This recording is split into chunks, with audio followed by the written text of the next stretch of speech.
Now, please welcome to the stage the United States Secretary of War, Pete Hegseth, United States Senator for Pennsylvania, Dave McCormick, and the Honorable Dina Powell McCormick.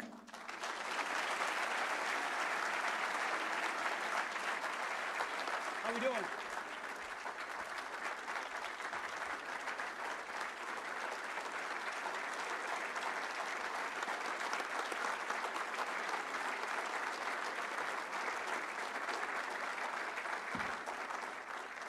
Ladies and gentlemen, the 45th and 47th President of the United States, Donald J. Trump.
Wow, what a great song that is. We've all heard it. It became hot. Lee became very wealthy. Lee Greenwood, he's fabulous, and I want to thank him. He's been with us from the beginning. A great guy, great talent. And Pennsylvania, you are really rocking. You got the big ones here. And David, Dina. Now I'm in a world where I'm shaking hands with all celebrity business people mostly, but they're biggest names in business, and they're all spending money in our country, but they're all spending money in Pennsylvania. So I just want to say thank you. But this is a hot place. We would say it's a hot commonwealth. Never call it a state, you're in deep trouble. I've seen people's political careers end over that. Just call it a commonwealth. A lot of people don't remember that. But I think it's great to see what's going on and to see the kind of genius that I'm surrounded by, all of the people that I met backstage, but it's pure genius. I want to thank Senator David McCormick for organizing this extraordinary event, and I came to another one with you about a year ago, and that was a monster, but it wasn't like this one. This is even beyond. It was on energy, and it was very impressive, but this is something crazy what's going on. Outstanding work on behalf of the incredible people of Pennsylvania. You know, he followed me along the campaign trail, and he had a tough race. It was a tough race. A lot of people wouldn't have had the courage to do it. It takes guts to run for office. People don't know that. Only the people that never get there know it. But the fact that you did what you did it once, and you did it really well, but things didn't work out, and you did it a second time against actually a much tougher opponent, and it wasn't even close. So I think he's a great guy, great, spectacular guy with a great helper, right?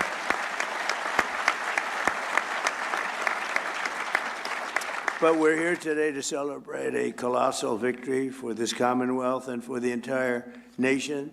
This afternoon, we're announcing nearly $10 billion of new investments in our defense industrial base right here in the great Commonwealth of Pennsylvania. And these investments will create more than 4,000 jobs. Pennsylvania workers will build the ships, submarines, trucks, weapons, and industries that will ensure America remains the strongest and most powerful nation in the history of the world. We're doing better now than we've ever done. We have $19.2 trillion. We used to go million, then we went billion, now we're into the trillions, but there's never been anything like it. The country is as hot as it's ever been, and we're doing really well with Iran. The Islamic Republic of Iran is not happy right now. Should have been done 47 years ago, should have been done at least during the 47-year period.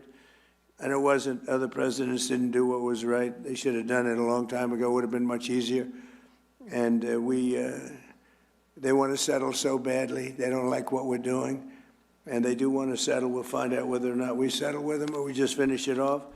But I want to thank Secretary of War Pete Hegseth. He's been amazing. Pete, thank you very much. Great job. He's been really amazing. You know, he used to do interviews. All he wanted to talk about is war. Sir, would you give a pardon to 19 soldiers? Why? Well, they killed a lot of people. They were trained to kill, and that's what they did. And I pardoned a lot of people. But they've all been well behaved, right? Okay, good. Otherwise, it'll be a big story. Trump shouldn't have let him go. But I'm blaming you, Pete, okay? But he was very successful, actually, on television. I think he probably hated it because he can't love anything more than what he's doing right now, and he's doing it incredibly well. So great job, Pete. Appreciate it. Small Business Administrator Kelly Loeffler. Kelly, wherever you may be. Thank you very much. She's great. Secretary of the Army Dan Driscoll, who's really out there with that beautiful smile. With that beautiful smile, but he's actually a killer. Look at that beautiful, nice face. Everything's so happy. He's a killer. Would you believe it? Those are the best kinds, actually. Commanding General of the Army, Trevor Bredenkamp. Trevor, thank you very much.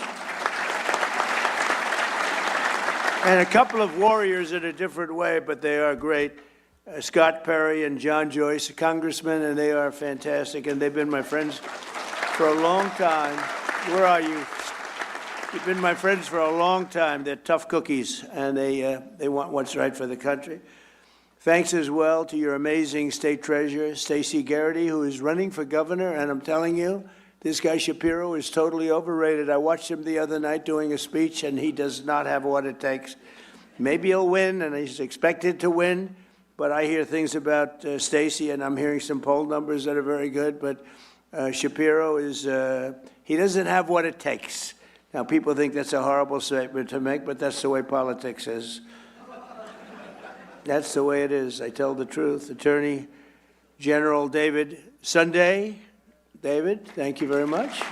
Great job, I hear. And probably the most important person in the room is Senator McCormick's wife, Dina. I mean, I know Dina. Dina worked for me for 4 years. She worked for me. I know her almost as well as David, hopefully not quite as well. But Dina has been, she's been amazing, and she's gotten a very nice position as the president of Meta, working with a very good guy. So a lot of good people, but one in particular, so good luck, and doing a fantastic job. Thank you. She was great. She worked in the administration, first term, and she was fantastic. We also have a big name, a very big name, a very brilliant name, somebody who's done, I guess, in the history, I'll make enemies when I say this, but I shouldn't because I think it's true. Jamie Dimon is maybe the greatest banker in this country in many, many decades. So, CEO of J.P. Morgan Chase. Thank you, Jamie. the president of General Dynamics, Danny Deep. And, you know, they make the greatest submarine in the world. They just have to make them faster. Danny, will you please make them faster? That's true with all of the munitions people, actually. Faster. We need a little more speed. We have the best quality in the world, but we need a little more speed. The president of Hanwha Defense USA, Michael Coulter. Thank you, Michael, out there. The president and total boss of Boeing, that's Kelly Ortberg, who's a terrific guy. I think he just gave me the award for being the salesman he started of the year. I said, that's not the year. Then he said, what about the decade? Nope, much more than that. So it's the salesman in the history of Boeing. I have sold more Boeing planes, over 1,000, and nobody comes close. You know what I got for that? Nothing. I get nothing. Now, if I was in the private sector, I'd say I want a piece of the company for that, right? But Kelly, you've done a great job. You're bringing it really back, and you're up to 44 planes now. At 44, they're producing the planes at a very rapid rate, and Kelly has done a tremendous job. President of Northrop Grumman, Kathy Warden, showed us a plane that I like a lot. President of Lockheed Martin, Jim Takelet. Jim, thank you very much. Thank you, Jim. Good job you're doing. President and COO of Blackstone, a friend of mine from the real estate wars. He was a brilliant guy. I always said, this guy's always there first. What's with him? John Gray, he's a real estate genius, and other geniuses.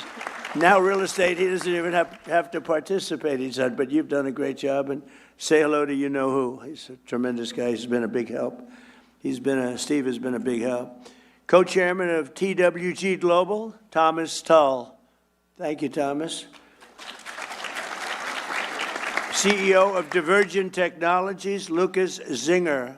I just saw some of their technology. It's amazing. I saw some of those things backstage. You don't want to talk about them. They're pretty amazing. CEO of EQT, Toby Rice. Thank you, Toby. President of North America's Building Trades Unions. Is the most powerful man in the room. It's Dina for the women, and it's this guy for the men. Sean McGarvey. Thanks. Thanks, Sean. Sean McGarvey, good guy too.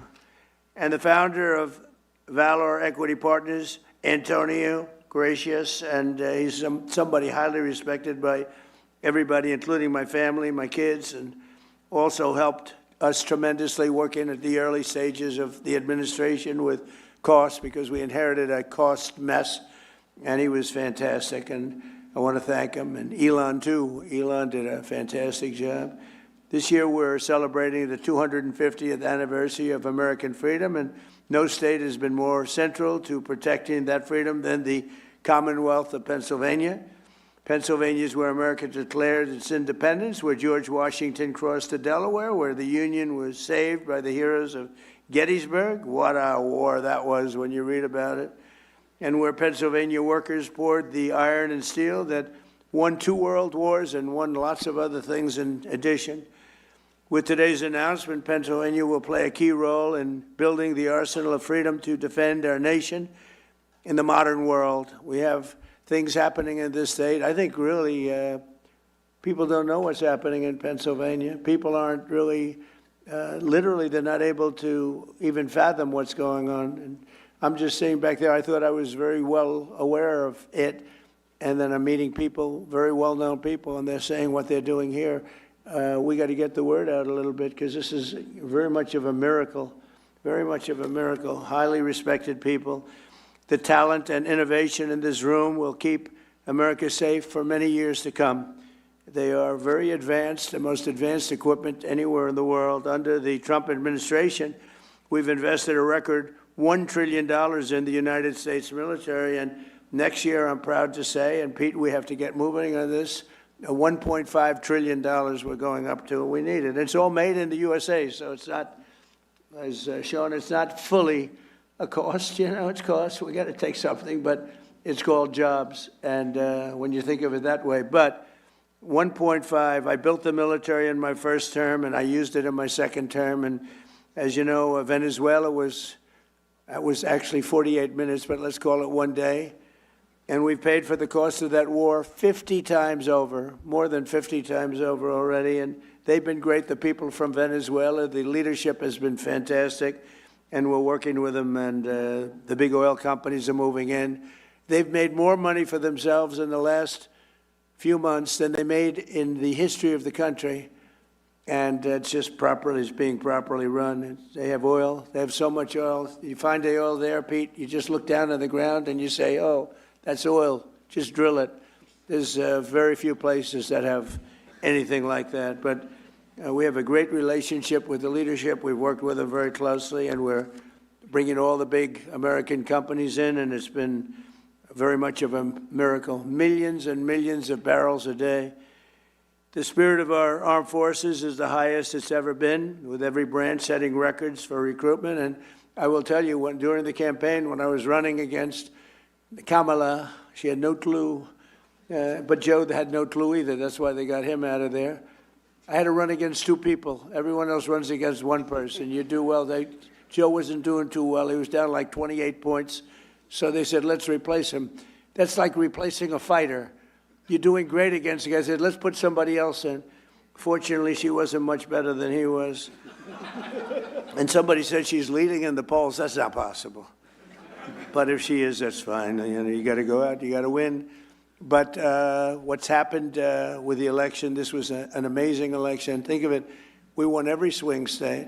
We won the popular vote by a lot. We won 82%, 87% of the counties in America. That's a big one. We won the Electoral College. We won everything. But all 7 swing states, the big thing was, could anybody ever win all 7? We won all 7 swing states, and we won them by a lot. So it was a great, great achievement. But when it came to joining the military, we had vacancies, empties. We had a situation that actually it was remedied largely, Pete, I think on November 5th when we won. It was even before we took office, it was remedied to a certain extent. And when we took office, so now we have overflow crowds trying to get into the military, and that includes our policemen, our firemen, anybody with a uniform on. They were very ashamed of our country, and now they're very proud of our country. And we're setting recruitment records like we've never had before. In fact, it's a great time if you want to expand the military a little bit. It wouldn't be bad because we have unbelievable, talented, in good shape, in unbelievably good shape. You know, we had something pass in the United States Supreme Court. It was called merit, and nobody thought that was going to happen. I didn't think it was going to happen, actually. We were trying to get it. And everything now in our country, again, is based on merit. Getting into colleges is based on merit. When you have somebody with great boards, great marks, all A+s and A's and the highest board marks, and then doesn't get it because somebody with far less capability gets in, it's nasty, but it's, you know, our country was built on greatness, and it was based on success. It was based on merit. And now we have that, and that includes the military. And the people that we have in this military, you can send most of them to Hollywood, and they could become like movie stars. They are unbelievable, and you saw that in Venezuela. I met them backstage, and these are people that are, it's a whole different ballgame. So I just want to thank everybody. That was a decision, that was a tough decision to make, and it took courage to make that decision. Nobody thought that was going to be made, but they gave us back our beautiful merit system, and now the best people get into the best positions. They get into the best schools. They get into the military. We actually have strong people going into the military now as opposed to people that aren't strong or that shouldn't be there. And it's like, I call it central casting. Washington, D.C., we're using the military in there, and our crime rate's down 92%, and it's gone from an unsafe city to one of the safest cities, the capital, one of the safest cities anywhere in the country. Restaurants are booming. The restaurants were all closing. People were afraid to go to a restaurant. We took out over 5,000 criminals. We got them out of here. We got them, sent them back to their country. Many of them came through the Biden open borders, which was insanity. We got them out of this country, and we did a real job in Washington, D.C., and I will say Memphis is a similar kind of a thing, a little bit. We started it a little bit later, but they're down in crime 78%. And New Orleans, Louisiana, the governor called me up, Jeff Landry, great guy. He called me and he said, we have a problem. We have the Mardi Gras coming up, and this place is loaded up with crime. And we sent in the National Guard and others, and it was the safest that is on record, the safest Mardi Gras on record. They've never had anything like it. He called me two days later. He said, I've never seen anything like it. It's a terrible expression. He said, nobody was killed. Well, that doesn't sound so good to say, frankly, in one way, but in another way, many people would be killed during Mardi Gras consistently, and now it was the safest they've had, he said, in 67 years, so it's pretty good. But we're going out for the $1.5 trillion this year, and I think we're going to be able to get it. And we're going to get it because we have so much money coming in. The tariffs have made this country so rich, and they've made this country so competitive. In order to not pay tariffs, people are coming out and they're leaving Mexico, and they're leaving. In fact, it was just announced that Toyota is leaving Mexico. Toyota is going to build one of the largest plants in the world, car plants in the world, in Texas. But many, many companies, they left us and they went to Mexico, Canada, Japan, Germany. They went all over the place, South Korea. They're all pouring back. The car plants, the AI plants, they're all coming back. If they don't, they have to pay taxes. The chips, we had this ridiculous CHIPS Act where you give billions of dollars to a company and they didn't even know what the hell to do with it. You give them billions of dollars, they say they're going to build. Nobody knew what to do with it. And of course, the standards were so high. If you weren't transgender, as an example, you didn't qualify. So they'd get the money, they'd look all over for transgender people to run the company, large portions. They couldn't find them. They weren't into the chip-making business, I guess, right? They had other things on their mind. But this was the Biden fools, those idiots that almost destroyed our country. But we're also reasserting the fundamental truth: to be a strong nation, you must be a manufacturing nation, manufacturing jobs.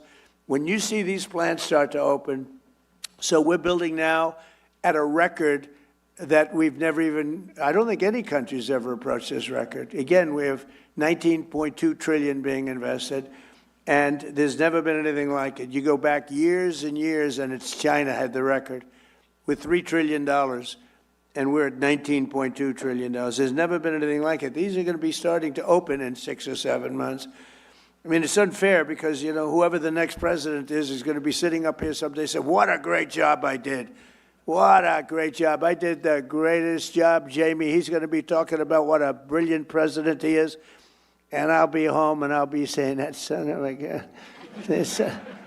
Because we did the job. We did the job. And we're clearing every obstacle to building the defense industrial base. And so many people, I was shaking hands backstage, they just came up and they said, we couldn't even function 2 years ago in this country. We couldn't get anything built. We couldn't get approvals. We couldn't do anything. And now we cannot imagine the change. They said 5 or 6 other people building defense-oriented things. They said, we have no idea how this has happened to this extent. He said, we look forward to going to work. We get our approvals fast. We came up with a concept like on AI and other things that are big.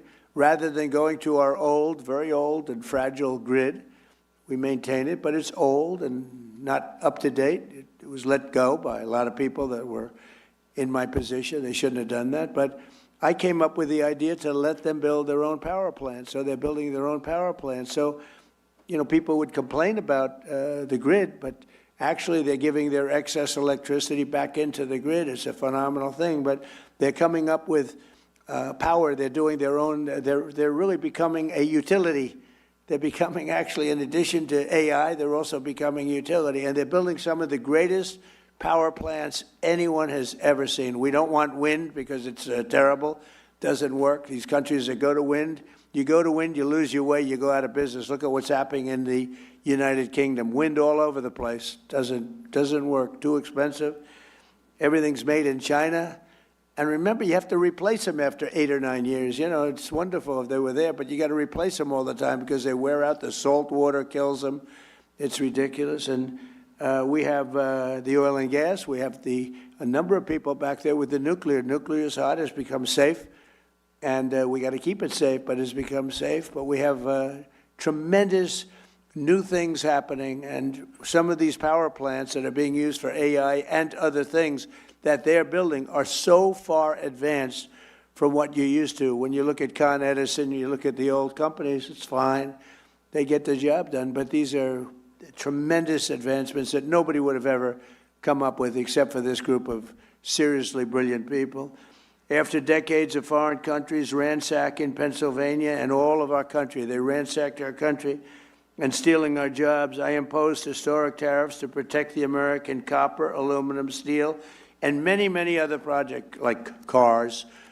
And because of that, they're all coming back. This could have been done by a president if he knew you wouldn't have a Taiwan making 100% of the chips. I think by the time I leave, we'll have almost 50% of the chips being made in the United States, worldwide. They're moving here like you wouldn't believe it. With no investment. I'm not giving people billions of dollars. I'm not saying to some chip company, here's $30 billion, good luck in finding a site. That's what this stupid CHIPS Act was. Hundreds of billions of dollars just wasted. Half of the people never even used the money. I didn't give them 10 cents. I said, you're going to pay nothing for a year. After that, you're going to pay 10%. After that, you're going to pay 25%. Gives you 2.5 years to build your factory. If you don't build it by that time, you pay 200%, meaning you're sending chips in. You have a 200% tariff. They're building like crazy. And the biggest chip company in the world is building, and they just announced that they're expanding by another $200 billion. They're spending most of their money in Arizona, a great place to invest. But they're spending an extra $200 billion. It's the biggest chip company in the world. But we passed the largest tax cuts in American history. We delivered 100% expensing. That's a big one. I think, we had the greatest economy in the history of our country in my first term. We then got hit with COVID, but even including COVID, we did a great job in COVID. We never got credit for it, but every country was ripped apart by that disaster. We know where it came from. It came from Wuhan, and I said that, but we were all ripped apart. And China got hit very, very hard. It was delayed. They got hit very hard at the end. But it was a terrible thing, but we had the greatest economy in history. And before COVID, nobody had ever seen anything like it. But if you just took those 3 years and look at what we're doing now, we're going to blow them away. I mean, unless some horrible event happens, which is always possible. You know, we always have to at least think about the horrible events. Who would have thought that COVID could have happened? A thing like that could have happened. But we delivered 100% expensing, and that expensing, I think, where you write it off in 1 year. I have friends that bought things that, frankly, they didn't need. I have a friend that never flew in a private plane in his life, and he ended up going out buying a very expensive private plane because of expensing 1 year. And a lot of you're building your plants, more importantly than an example like that. You're building your plant and equipment. Jamie can expand his bank, write off everything in the first year. And you're doing a nice job. Your building is beautiful, by the way. It's great.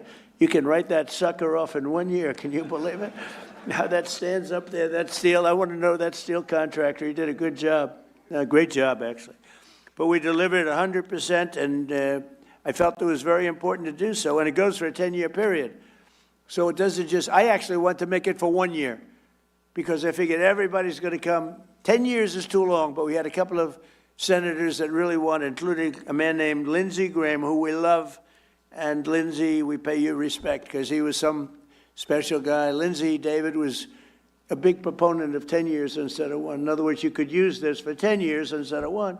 I said, but Lindsey, 10 years is too long. It gives them too much time. He said, oh, no, we have to do this. I said, no, go ahead, Lindsey. What the hell do you know about business, Lindsey, right? But he was great. We're going to miss him, right, David? We're going to miss that guy. What a way he was, yeah.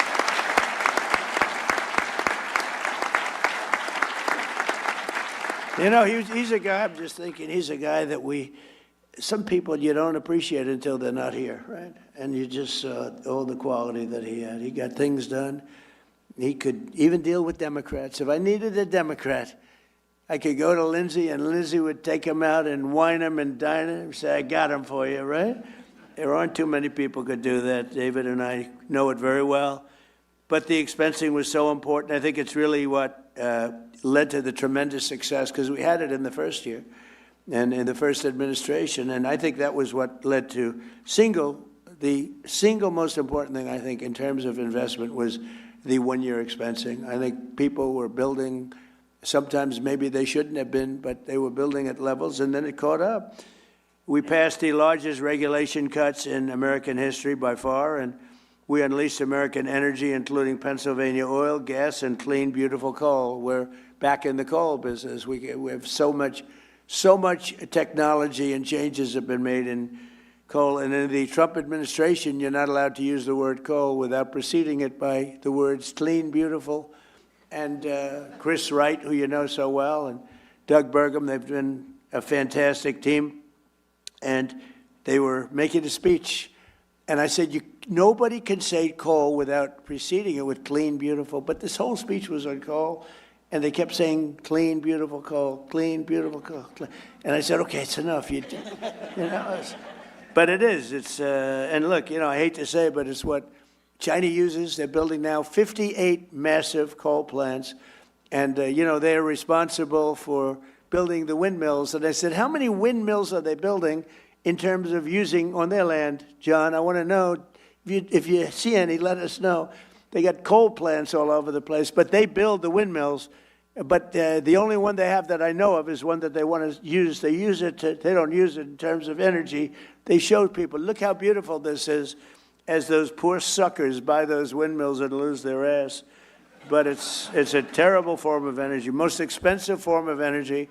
It's intermittent, doesn't work, and in my opinion, it kills the environment. It kills the birds, but it's visually, it's terrible. It's terrible. It's a terrible thing. And I'm proud to say that we have approved almost none. I think none, but we are. Everybody's under an order. No windmill. We don't want the windmills. We don't want them, and let somebody else use them. But everybody using them is in very big trouble. They're in energy trouble because they don't work, and very expensive, most expensive form of energy, and they don't work. And I've been saying it for 4 or 5 years, and people still buy them. Maybe not quite like they used to, but people still buy them. It's crazy.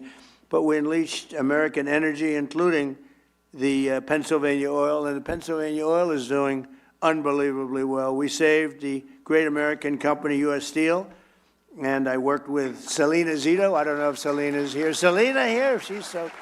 Where's Selena? Where is Selena? I love Selena. Where is she? She's queen of the Rust Belt. But you're no longer the Rust Belt. You're really the Money Belt. I have a new name. Selena, are you here? I'm here. Come on up here, Selena, will you? She's the queen. She is the queen of the Rust Belt. Now she's the queen of the... And be careful. Don't fall down the stairs like Biden.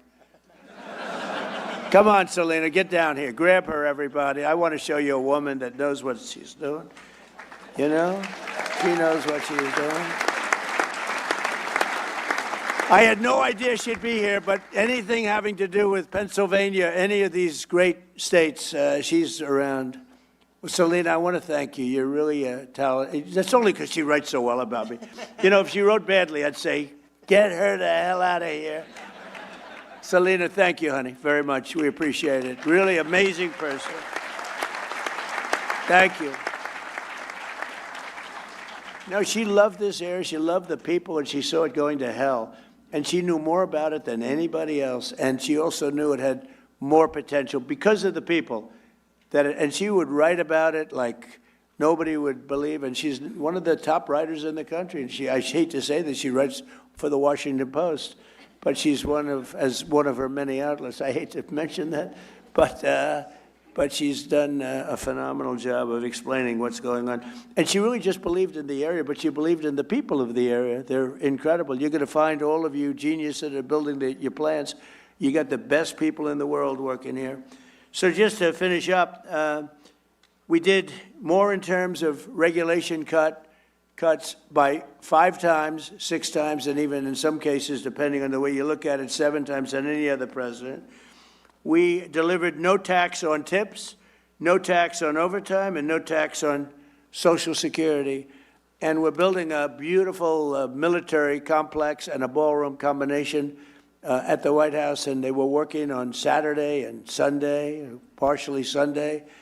And I went and visited a couple of hundred men that were working round the clock. It was Saturday night, late, very late, 11 o'clock in the evening. And I said, "You're so lucky I'm president because there's no tax on overtime." Think of it.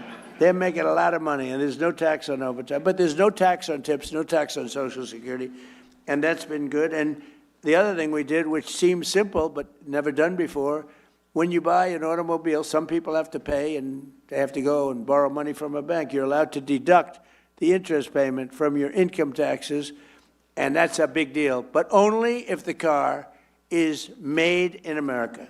So that's been great. So all of these things have added up to a level that we're booming. The country is booming, and we'll have Iran defeated soon. They'll be defeated very soon.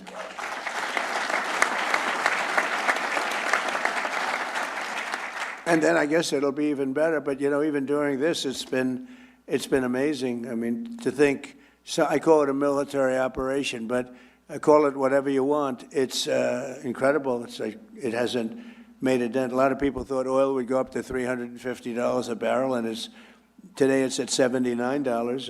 A couple of days ago, it was at $68. It went up a little bit because I had to take tough action because they did not obey what they're supposed to obey. I mean, they just didn't do it. So we took a little action, but it'll all, when that settles down, I think you're going to have $55 oil, which is all great for what you're doing, maybe less than that. But this year alone, we've added 18,000 new manufacturing jobs, and that number could go up by 10 and 15 times as these factories begin to open, including, remember Obama used to say, "You'll never have another manufacturing job in the United States." Can you imagine? And these are the best jobs. These are the highest paying jobs. They're the best jobs. He used to say it all the time. People would say, "Oh, that's so bad you talk about him that way." But he did a bad job. And he was very bad on Iran because he basically gave them the money. He made what a horrible deal. He went away from Israel and he went to Iran. And that's part of the reason that we're stuck with this whole situation. But including more than 3,000 new manufacturing jobs right here in the Commonwealth, and the number will go up many times that over the next couple of years. And less than 2 years ago, we were a dead country. I say it all the time. King of Saudi Arabia told me, I was with him 2 years ago, he said, "You know, it's amazing. Just a little while ago, you were a dead country, and now you're the hottest country anywhere in the world." Every leader, I just got back from NATO, every leader said the same thing. You're the hottest country anywhere in the world. And they treated me like that. They're not treating me. They're treating me because of the country. We're the hottest country anywhere in the world. And a year ago, 2 years ago, we were a dead country. It was an embarrassment. So now, with all of that being said, just yesterday it was announced that inflation saw the largest monthly decline in 6 years. Can you imagine that? 6 years. So we inherited the highest inflation in the history of our country, and it was really amazing. You know, we inherited it, and then I had my first news conference the day after I took office, and they said, affordability. They go, that's a fake word that they use. They caused the affordability problem. It's called high prices. They came up with this word. They're good at coming up with words, but we came up with a good word too. They're Democrats, dumb. You take the B out. Most people don't know that dumb has a B, okay? But the U replaces the E, and you have a Democrat. And I just don't understand, because their policy is so dumb, what they've done to this country and what they will do to the country. If we don't win the midterms or win the election, everything that I'm talking about, you can just write it off, because it'll revert back to open borders. It'll revert back to ridiculous high interest rates. And again, we should have the lowest interest rate of any country anywhere in the world, because we make them all sing. But since I took office, defense investments in Pennsylvania are up by nearly 25% compared to crooked Joe Biden. And today we're adding $10 billion, and I think the number is going to end up being about $19 or $20 billion. And we'll be building 2 massive national security multi-mission vessels at the beautiful and historic Philadelphia shipyard. I met all the guys doing this, worth up to $1.5 billion, and it's a purchase of lots of vessels. We're going to have a lot of vessels being made there.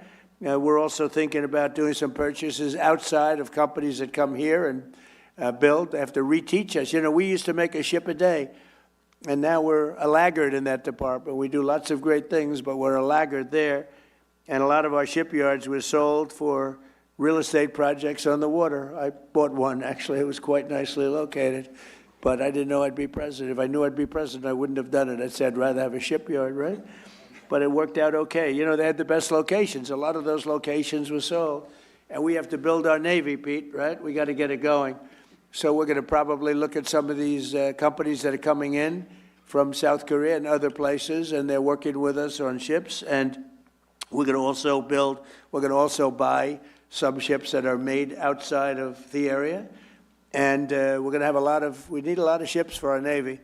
A lot of ships, despite the fact we have the greatest Navy in the world, but our ships are getting older. And we really got out of that business. We built an aircraft carrier for $19 billion, which is crazy.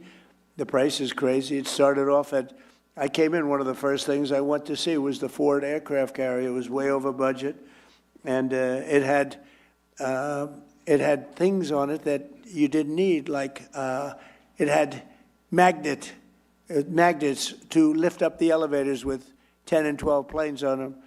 Think of it. It had all sorts of modern-day things that were all, instead of using steam for the catapults, they used electric. Let's have an electric catapult. And so when I went to the ship, because I came into office and the ship was way over budget, built in Newport News, unfortunately, it was way over budget. It was going to cost $3 billion. It was up to like 18, 19, it was terrible. And I said, I want to meet the catapulter. And a man came over along with 4 of his assistants, and I said, what's better, electric catapult or steam? He's been there for 25 years. He said, steam is better, sir. We can fix it with a hammer and a blowtorch. When the electric goes bad, I have to send to MIT to get geniuses over here. I said, steam is better. Yes, sir, it's better. So why did they do electric? Because you can have the catapult go like this, but you can't put planes on it, sir. It takes you 39 seconds. By the time the 39 seconds is up, you have a full head of steam. And I love breathing that steam, sir. That's the cleanest air you've ever seen. But I said, so you're saying we spent billions of dollars extra to build electric catapults instead of using, and I said, what else do you hear? He said, the elevators are no good, sir. They're lifted up by magnets. So here's my deal. I said, when Caterpillar tractor, and I watch more tractors than any human being on earth, rip rock, right through rock. It's all hydraulic. So I said, when Caterpillar goes into the business of using magnets to lift up their little blades, when they go in and when they go away from hydraulic, I'll tell you what, I'm going to do something. I'm going to start using magnets, but we don't want to use them. So we're not letting we're not letting any more ships be built with the ridiculous billions of dollars more they spent on electric catapults, and they're not good. They're not nearly as good, too complex. And by the way, we had to call the ship in twice because their catapults didn't work, and I predicted that was true. And the same thing with the magnetic elevators. We want them to be made hydraulic, which it can be hit by lightning, it can be hit by anything. When a little water touches the magnets, it doesn't work anymore. And you're in the Atlantic Ocean with waves that are 60 feet high, and the Pacific Ocean with waves that are 70 feet high, and they're talking about magnets. It makes you want to get sick. I actually called in the architect of the ship, and I said, have you designed a ship before? Well, I haven't spent a lot of time on that, sir. No. Even the cab, the tower, they have it in the back instead of in the middle. It's supposed to be in the middle where you have more room. I said, why'd you move there? Well, we thought it was very good. Why did you do it? And why is the ammunition under where the admiral is, the tower? They have the tower, and they have the ammunition under the tower. I say, if I'm the enemy, I know where I'm aiming. These people, and the thing costs like $20 billion. It's ridiculous. All right, so we're changing all of that, right, Peter? You'll be fired so fast if you don't. No, but a lot of this is common sense stuff, really. I hope I'm not boring anybody, but it's all common sense. This isn't exactly part of my speech, but I got to tell you. I'm getting it all out now, all the anger I have when I hear about electric catapults that don't work. crazy. It's crazy, but okay, I hate to mention this name now because they're a little slower than we want, but that's okay. General Dynamics will invest $2.5 billion in Rhodes Industries to build Navy submarines. They make the greatest submarine in the world. We're 10 years advanced over, probably Russia is number 2. We have to make them faster. That's the only thing. We need submarines. But they make a great product. In all the cases, we make, if you look at the Patriot missile, if you look at the Tomahawk, which is the offensive, if you look at all of the things that are better, we have to make them faster. That's the only thing. And Dan, you got to get them going a little bit, right? We have to make them faster. And Pete and I have meetings with them every month. And they're all building new plant and equipment. Boeing is building it. I see, Kelly, a lot of them, 4 of them. And it's very important. So this massive new investment by General Dynamics is going to create right here 1,500 new jobs. The munitions firm Day and Zimmerman in Philadelphia will provide $2.3 billion worth of operations, maintenance, and support to the Hawthorne Army Depot.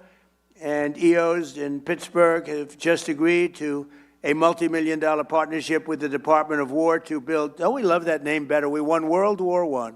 We won World War II. Then we decide to go politically correct. Let's go with defense. No, it's war. And I said to Pete, Pete, don't you like that better? He said, it used to be Department of War. And then we got politically correct. And we go in and knock out the Middle East and go home. Everybody said, why did we do that? What did we get? But we had greatness, and that's what we have again. Now we have greatness again. As an example, Venezuela. Where'd you have it? When was the last time you heard that you had a war and you paid for it 50 times over? We have wars or we lose money.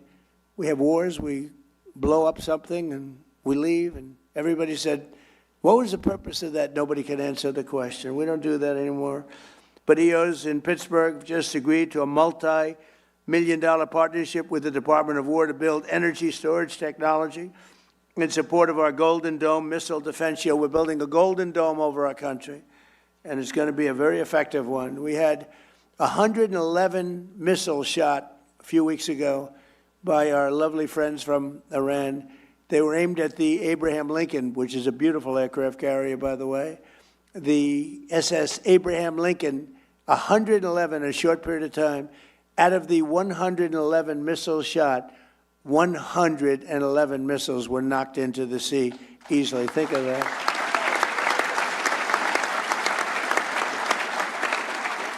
And I called the captain of the ship. He wasn't even sweating. All you got, Jamie Dimon would be sweating that. You wouldn't like that. We have a different kind of strength, Jamie, right? We don't have that. But think of it. 111 missiles are coming at you. And he's drinking his coffee, taking it easy. And one after another, we have the greatest people, most importantly, but we have the greatest equipment anywhere in the world. There's nothing like it. 5 years ago, 6 years ago, I would imagine you couldn't even think about a thing like that happening. The JWF Industries is expanding its Windber facility and anticipating over $500 million in new contracts to build new vehicles, weapons, and components, and they make great stuff. Voyager Technologies will be investing hundreds of millions of dollars in turning Pittsburgh into an international robotics and space technology hub. And the robotics is so important because, again, we have the most people working right now in the United States than ever before. We need manpower and woman power. The AI software company Air will be spending $450 million to expand their Pittsburgh office, and Carnegie Robotics in Pittsburgh will have the chance to produce hundreds of millions of dollars worth of autonomous technology for the United States Army and its vehicles. The Firepoint Energy in Tunnelton will be investing at least $170 million in pilot program to convert coal waste into jet fuel, electrical power, and critical minerals. And I hope you're going to do magnets. Somebody out there, I hope you're all brilliant people. Magnets.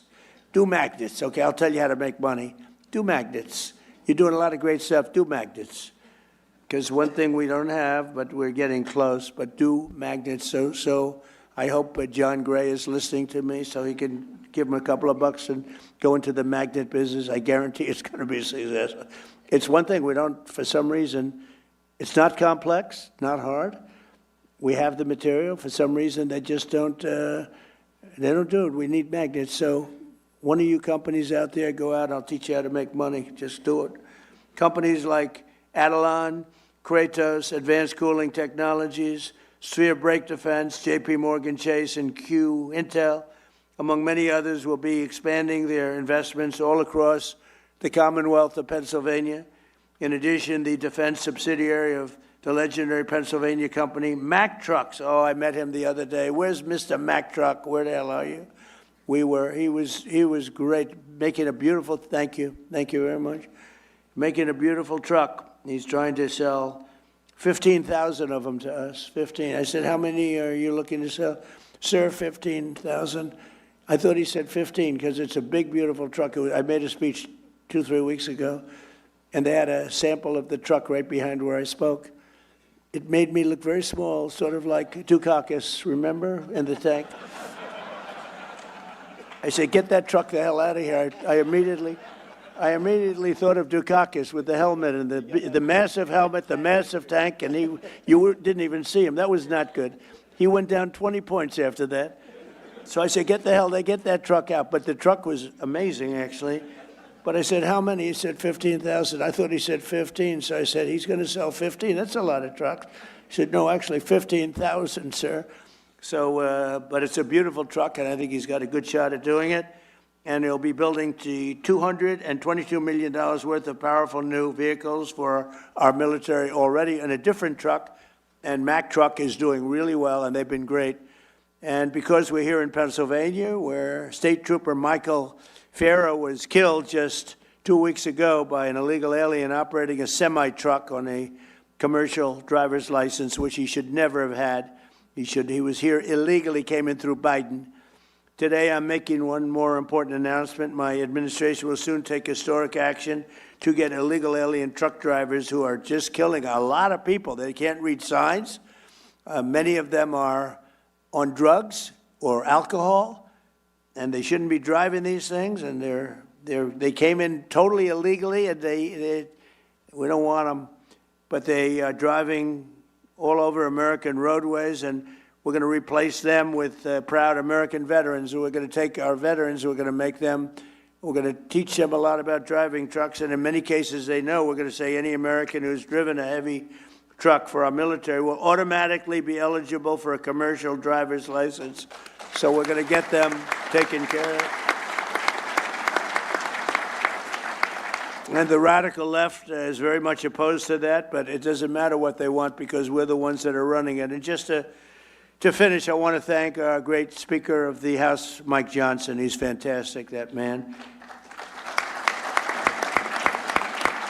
And the House Budget Chairman, Jody Arrington, for launching an effort to get the Save America Act passed, including it's so basic, voter photo ID, identification, proof of citizenship, and hopefully no corrupt mail-in ballots. We'll have exceptions for the military. We'll have exceptions for disability, for people that are not feeling well, or for people that are on vacation or anything. We're going to make it very easy.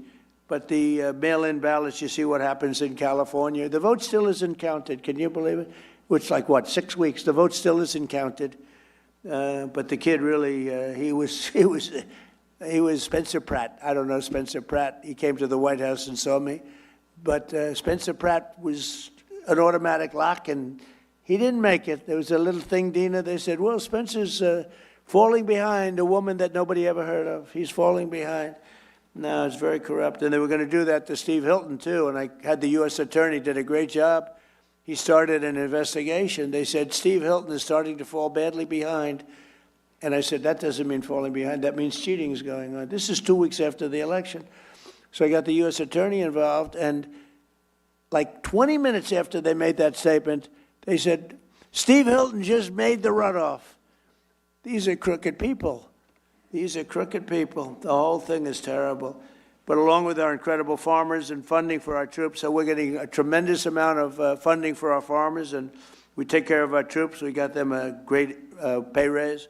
But I support those efforts, and we're cheering them on. And the actions that we've announced today will create thousands of new Pennsylvania jobs, and they'll make our entire nation stronger and more prosperous than ever before. We have the strongest nation that we've ever had. We have the most successful nation that we've ever had. We've never had a thing happen. So many people, the biggest people came, financial people said, sir, I've been in business for 35 years. One gentleman, he looked like a young man, but he said 35 years, so he blew it. But he said, I've been in business for 35 years. I've never seen anything like what's happening right now. I'll bet Jamie would say that. I'll bet John would say that. There's never been a period of time like this. So I want to thank, again, Senator McCormick, once again, for this incredible get-together, but really, much more importantly, for the outstanding work that he's doing as a senator. He's an incredible person. And Pennsylvania has never had a greater warrior at the U.S. Senate than Dave McCormick, and it's an honor to be with you all, and we're going to do things that nobody would believe. If you go back 2 years when we were a failing nation, nobody would believe that we could be doing business and we could be even safety. The lowest murder number since 1900. Think of that. The lowest number since 1900, 125 years ago. Nobody would believe we have the lowest crime numbers, despite the fact that millions and millions of people came into our country illegally, and many of them were, they're gone now, but many of them were from prisons, they were drug addicts, they were from mental institutions. We have the lowest crime numbers we've had in decades and the lowest murder number in 125 years. So it's really been amazing. And David, I'll give it to you. I'll turn it out, but it's just an honor. I'm with so many people that I respect so much. I don't know all of you. I know many of you through reputation, through reading, but you're an amazing group of people, and you really are making our country great. Thank you very much. Thank you, Mr. President.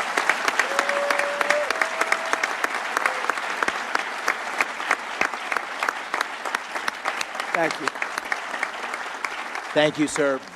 We are so honored to have you here. I know you've got a special love for Pennsylvania, and Pennsylvania has a special love for you. And this is all about your vision of peace through strength. And what's happening here at this summit is really all the people we need in the room, the prime contractors, the energy leaders, the emergent technologies, the leaders in labor, the leaders in finance, all the team that needs to be in place to implement your vision. So if it's all right with you, what I'd like to do is turn to the Secretary of War, let him make some remarks, and then draw in some of the business leaders we have here. And I'll say the one little story is when I was on the campaign trail with the president, one time I walked off the stage and he said, you know what I like about you? He said, you don't talk too much. He said, you don't go on and on. There was somebody else there, I won't say who it was, he goes, going on and on. He goes, keep it short. And so we'll all keep it short. Thank you, Mr. President.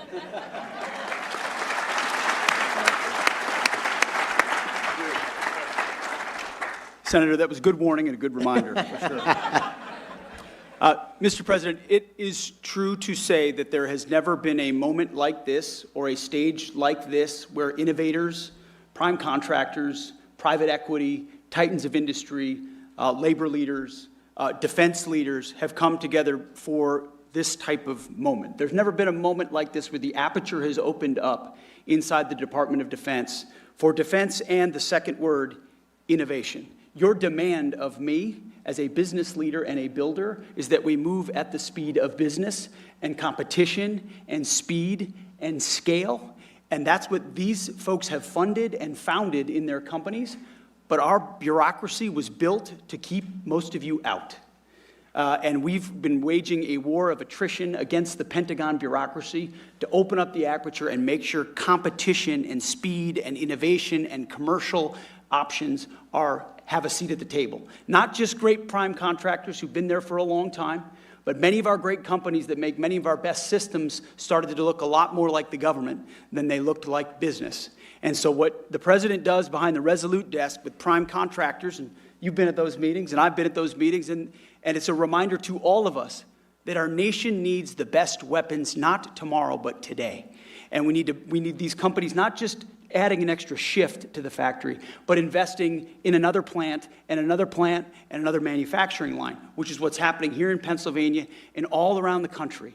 So when you talk about the arsenal of freedom, This is only something that a builder-in-chief could unleash, and you're doing it, sir, on American manufacturing and our industrial base across the country in energy. But in defense specifically, this is a generational investment in the future of our warfighting capabilities that our country has not seen since Ronald Reagan, and this one is bigger. Because what Joe Biden and previous administrations did to our military, you talk about a dead country. Well, we had a dead department, a Department of Defense, that was doing things the old way, sending the same money in the wrong direction, red tape, and monopolizing certain platforms. And you said we won't do it anymore, and the American warfighter requires that we change how we do these things. And we're going to hold the big guys accountable, which is what you do behind the Resolute desk with executive orders and no stock buybacks and no more delays. And we demand that you build new plants. And then we're also going to make sure the new runners, the fast runners, the young guys, the companies, the tech companies, our best innovators have the ability to get into the Defense Department. You shouldn't have to sue your way in to the Department of War, which is what companies in the past have had to do in order to compete. I hope these companies can attest the fact that because of President Trump's leadership, we have an entirely different department.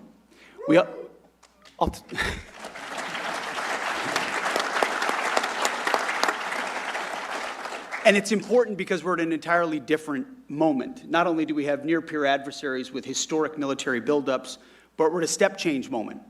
AI and frontier models, autonomy, quantum, space, hypersonics, you name it. If you're ahead now and you get ahead of the game, you're going to be way ahead. If you fall behind now, you fall even further behind. The have-nots and the haves, that gap is widening.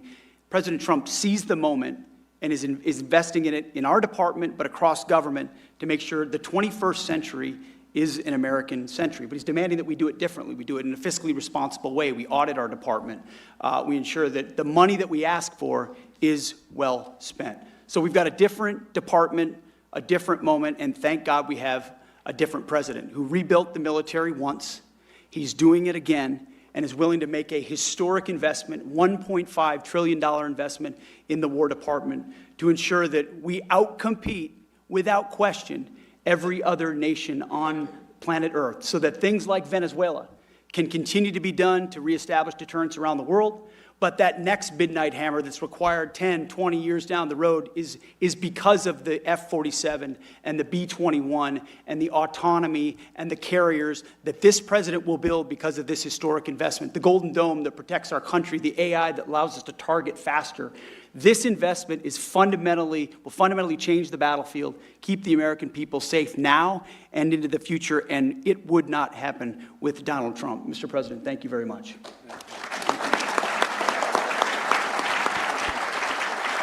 Thank you, Mr. Secretary. Thanks for everything you're doing. You know, last year, it was almost a year to the day, Mr. President, where you were in Pittsburgh for the Energy and Innovation Summit that Dina and I hosted. And one of the biggest announcements on that day was John Gray from Blackstone, a $25 billion announcement. And so I thought we might start with a year later, here's where we are. And I think what you're hearing from the business leaders in this room, the people in Pennsylvania, is the amount of investment and the level of activity is on fire. And John's a perfect example of that. So, John, if you could just give us a quick update. Sure. It's great to be here in Pennsylvania. President Trump, I want to start by thanking you for the deep commitment to supporting investment in American innovation in infrastructure, AI, and defense. Senator McCormick, I want to commend you once again, and Dina, for hosting a summit here in Pennsylvania focused on the vital national imperatives. We were together a year ago in Pittsburgh. We announced that $25 billion in digital and energy infrastructure. We said we'd do it over a decade. Since then, we've acquired multiple data center sites. We've made enormous progress in our joint venture with local utility PPL, and we're proud to report that we're on track to invest over $40 billion and do it in 5 years.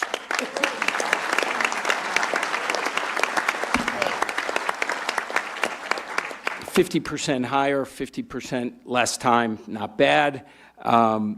These investments will create nearly 20,000 good-paying construction and permanent jobs, deliver meaningful benefits to communities, and help ensure that America stays at the forefront of the AI race.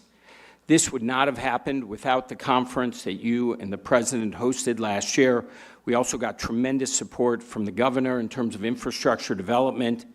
Everybody loves to complain that things are not working in the United States. Well, in Pennsylvania, they're working the way the founders intended 250 years ago. So congratulations to all of you. I would also just say last year, we talked about building critical infrastructure to power the innovation economy. Today, we're talking about applying that innovation to our most important priority, protecting our national security. At Blackstone, we're incredibly proud to be all in on both of these objectives. Technology is, as the Secretary noted, fundamentally reshaping the national defense. It's going to require enormous amounts of private capital, not only to invest in the new innovation, but also to scale up production in a capacity-constrained world. And Blackstone is ready to help in a very big way. We've already invested $20 billion in defense and aerospace in the last 5 years. We expect the scale and pace of that investment to increase meaningfully from here. We see national security as a compelling place to deploy capital on behalf of our investors that also supports a core American interest. So thank you, President Trump, Senator McCormick. It is an honor to be here today. Thank you, John. You know, sir, you noted this, but one of the strongest voices in corporate America, someone who has spoken out in very similar terms as you have about peace through strength and about the need for America's military and economy to be strong, is Jamie. And Jamie's really taken this on. He's written extensively about it and made this a priority for J.P. Morgan in terms of national defense and resilience. So, Jamie, I wanted to just call on you and ask you to describe why you think this is such a priority and how the things we're doing here and the President's agenda is supporting that. So thank you. Mr. President, Mr. Secretary, Senator, there's nothing more important for our country, and in fact, don't think it's an exaggeration to say for the whole free and democratic world, that America maintain the preeminent military supported directly by the preeminent economy of the world. It's none too soon. We got behind, but God knows this is now, you guys have ignited the American dream, and you've ignited security and resiliency. You've reignited that arsenal of democracy that we have in this country, and it's just critical. There's a microcosm in Philadelphia, obviously in Pennsylvania, Philadelphia. I was at the Philadelphia Navy Yard this morning. There's only a small piece of what we're doing, and a small piece of what a lot of other people here are doing.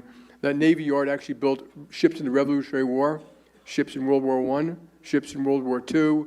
It was closed down at one point, but the local government and the federal government have reopened it up. You now have ships that are going to be built there by Hanwha, a Korean company, and Rhodes Industries. They're both adding 400 or 500 jobs.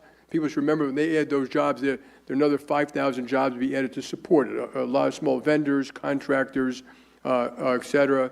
And we're also helping, very importantly, to ignite that American dream part, is to get the kids, whether older or younger, whatever their backgrounds, were trained. And there's a school there, partially by Hanwha and partially by the government, to train welders. These welders get paid while they're in an apprenticeship. They get health care while they're in an apprenticeship. When they graduate, I think after 16 weeks or something like that, they make $80,000 a year. That is the American dream. They go on and buy a house, get married, have a family, et cetera. And this is one small effort, and that's one microcosm. We need to do this around the nation, in fact, to help some of the other nations around the world, friends and allies, do the best they can to rebuild some of their militaries. So my hats are off. I applaud everyone in this room who's helped with this effort. There's nothing more important to leave this world safe for our children. Mr. President, thank you. Thank you. Thanks, Jamie. I know you know Jim Takelet well from Lockheed. A small fun fact, so when Lieutenant McCormick got on the plane to deploy for the Gulf War, Captain Takelet was the pilot of the plane out of Pope Air Force Base in North Carolina. And so we've known each other, I guess we got to know each other over the last decade or so. But Jim and all the major primes have big operations in Pennsylvania. And Jim, I think you have an announcement even today that I was unaware of until earlier today, which is great news. So please give us a quick update on what you're doing in PA. Definitely, Senator. First Remember that thing he said to me about short. First of all, Mr. President, thank you for inspiring all of us to get together at an event like this.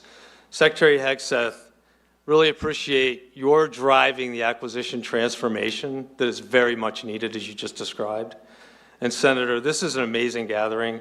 For organizing it, you and Dina, really, we all owe you our thanks, so I appreciate doing that. So I was born and raised on the north side of Pittsburgh. My dad was a Boilermaker. And if I could have welded a straight bead and passed his test, Sean, I'd probably be in Boilermakers Local 154 in Pittsburgh right now. But it worked out that I'm here today with you. And people like my dad from Pennsylvania, the workers that we have in this state, are why we have 5,000 employees here already. And what we're going to announce today is in our Archbald, Pennsylvania plant, where we make missile components for air defense missiles, sir. We're going to add another 700 jobs. We're going to double the size of the plant, invest $60 million, and add 160,000 square feet to that plant, doubling its size.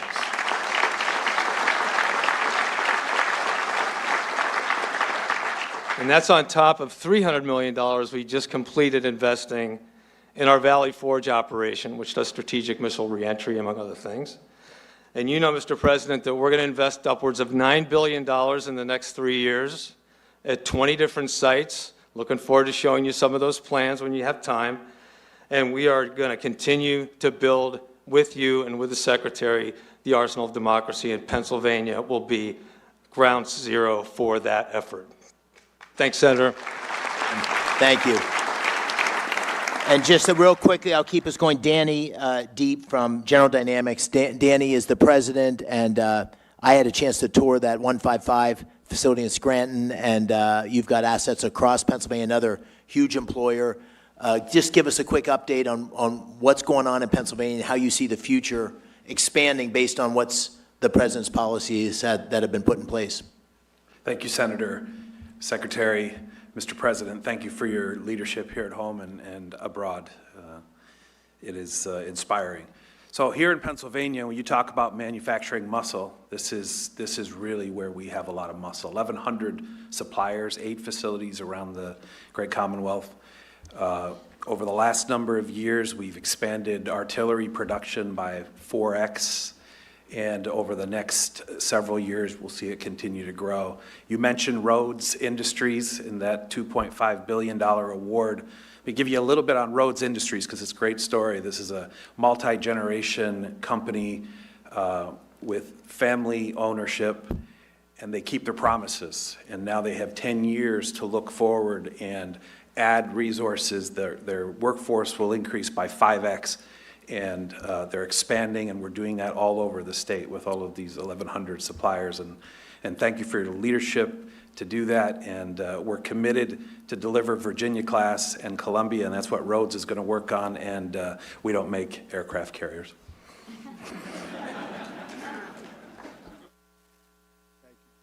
Thank you, Danny.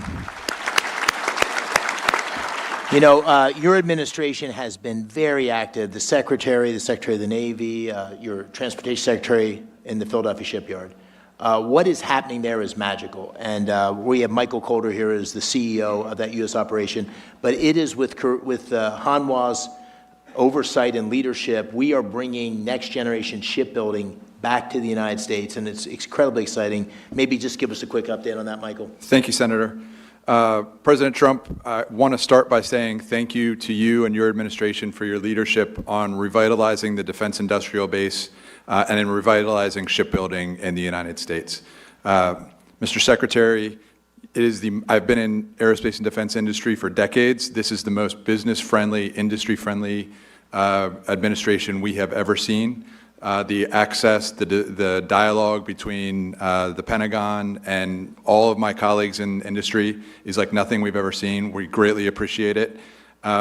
Because of that access, the President's leadership, and the demand signal, Mr. President, that you have sent on defense budget, we now have an environment that Senator McCormick has been able to pull together here where we have defense industry leaning forward, we have private sector, private capital leaning forward. Mr. President, your leadership has led to all of that. We're very grateful for the opportunity to build the radar ships that you announced today. They will be a central part of the defending the homeland from the missile threats that you have also made a priority. As you mentioned, sir, our shipyard in Korea puts out about 1 ship a week. We have a plan to bring that capability to Philadelphia. You know this better than anybody, Mr. President, but ships win battles, shipyards win wars. And we are going to recreate what has been great in Philadelphia Philadelphia, home to the nation, home to the Navy, home to naval shipbuilding with the first frigate. It is going to be the home to make American shipbuilding great again, and we're very glad to be part of that, sir. Thank you. Thank you, Michael. And was I right? One ship a year 2 years ago, and the goal was to get to 20 ships a year? Think about it, 1 ship a year to 20 ships a year. That's the path that's happening because of the policies, the emphasis on shipbuilding. We're still not where we need to be, but a huge, huge step forward. You know, this whole summit also, Mr. President, we have the defense primes here, but we have a lot of emergent technologies. There's 130 booths up here, Pennsylvania companies, AI, drones. It's incredible what we're seeing. And there's all sorts of capital coming into these emergent technologies in the defense tech space. And we have at the table here 2 of the really most successful investors in defense tech. So I'd like to ask them both to comment on that, because our future, as the Secretary said, is not just doubling down on the existing primes, although they play an incredibly important role. It's bringing in new entrants and new technologies and disruptors. And that's what we need for the future. So Antonio Gracias, who you know well, has been extremely successful in this space. Maybe you could give us a thought, Antonio, and then I'll turn to Thomas Toll. Thank you, Dave. I appreciate it very much, and thank you, Dave, for inviting me. Mr. President, it's been extraordinary. You know, I've been working in manufacturing defense tech actually since the mid-90s, and there's never been an environment like this. You're right, Secretary Hegseth, never. We have 5 companies here today, Anduril, Saronic, Hadrian, General Matter. We are literally seeing an environment and change at the DOW that is allowing these companies to accelerate and unleashing American entrepreneurship in the defense area. It's truly extraordinary, and I want to thank you. We needed it as a country for reindustrialization. We also need to defend ourselves. I think about my own children. If they're fighting a war, what they want to have, that's how we decide to invest in, and clearly we want this technology. Thank you. We're very grateful. Thank you, Antonio. Thomas? I live here in Pennsylvania, and the atmosphere that you've created, sir, under your leadership, Secretary Hegseth, Senator McCormick, we've invested billions of dollars in defense tech because we know that we need it. We know that we have to, we live in a dangerous world, and we have to defend that, and we have to be leaders. We've invested in companies like Gecko Robotics here in Pittsburgh, and without the change that you're causing, these things aren't possible. So I just want to say thank you very much, and it's going to make a massive difference for the next 20 years.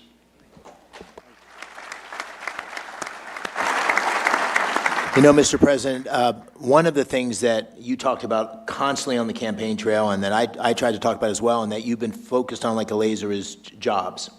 And what's happening here in Pennsylvania is that if you go to talk to any manufacturer or any job site, they can't get the skilled workers they need because there's so much new investment and activity going in. So we need to take advantage of this moment and build the workforce. In Pennsylvania, we have an incredibly skilled workforce. As I said earlier, we have 190,000 people that work in the defense industry. We hope that number is going to double over the next 5 or 10 years. But one thing I think we can all agree on is the American dream is going to be pursued and captured by creating these great paying jobs for the next generation of folks. And you know, Sean McGarvey, who has become a friend, I called him during the campaign, and he didn't think you or I was going to win. And we bet a steak dinner, and he ended up losing on that steak dinner and has been a great ally in terms of what we need to do for our workforce to be successful. So, Sean, maybe you could say a few words, what you're seeing and what the workforce of the future needs to look like. Well, thank you, Senator, Mr. Secretary, Mr. President, and the President knows, you know, my business better than I know my business. We've been in the workforce development business when it comes to construction skills for 100+ years. We have 1,600 training centers across the United States. We spend $3 billion of our own money every year. We don't need any money from anybody in the audience, anybody on the podium, the federal government. We got our own. We have 21,000 instructors. We have 300,000 plus people in our programs right now, registered apprenticeship, and we can ramp that up to 1 million. So we can meet the needs of this industry and the other industries, the tech industry, the power generation industry, but what we need is deals, and we need deals way further up the pipeline when other decisions are being made. Our members, you know, have historically been just great patriots in this country, whether it was World War I, World War II, entering the Seabees to build the airstrips and the bases across the world, the Manhattan Project, building Oak Ridge, Savannah River, you name it, and still working in those facilities today, all the way up to COVID, when we had to keep hospitals open, build temporary morgues. It was the members of the building trades that stepped up and did it. So we believe that highly skilled craft workers are a national security issue, and we are prepared to meet any needs necessary right here in Pennsylvania for Senator McCormick or for anybody across this country, and we appreciate the opportunity to do so for our country, Mr. President. Thank you. Thank you, Sean. Thanks for the great support for everything you've done on our workforce. Mr. President, I think I might ask the Secretary, Dan Driscoll, to make a few remarks and maybe close on that. I just want to say this has been an extraordinary event in the Army and the Army War College, which you're here, the fourth president in America's history to visit here since the Revolutionary War, the Carlisle Arsenal, the Army War College, and the Army's been extraordinary. So, Mr. Secretary, first of all, thank you to General Bradenkamp and everybody that made this possible. But maybe give you a word, and I'll close and then turn to the President. Mr. President, Secretary of War Hegseth, your leadership, what it's fundamentally done for the people in my life every day, the American soldier, is you have unleashed them to do what they joined the Army to do, to be ready to fight and win our nation's wars. And we had gotten in their way for the last 30 and 40 years. We had not let all of these entrepreneurs come get in the mud with them and help them change what they could use to fight. And it is because of you, Secretary, and you, Mr. President, that all of the regulatory nonsense has been knocked out of the way. And I think if you talk to any of the soldiers, sir, on your way to the helicopter, what they will tell you is the last 18 months have looked nothing like most of their careers. And that is because all of you on this stage and everyone out in the audience. So thank you so much for being here.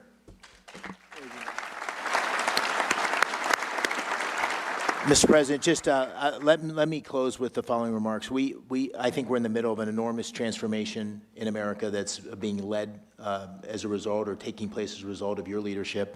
The defense industrial base, making sure our military is ready to take on these many challenges we see and evolves in a way that's able to ensure that we are going to remain the greatest military in the world. Under your leadership, that's happening. So thank you for that. On a personal note, I want to thank you for coming to Pennsylvania. I know it's hard with your amazing schedule, and you've done this twice. You did it last year, you did it this year. It is a catalyst for action. It's making huge things happen in Pennsylvania.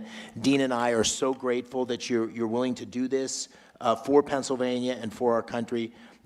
So thank you. We're eternally grateful, and we really appreciate your leadership.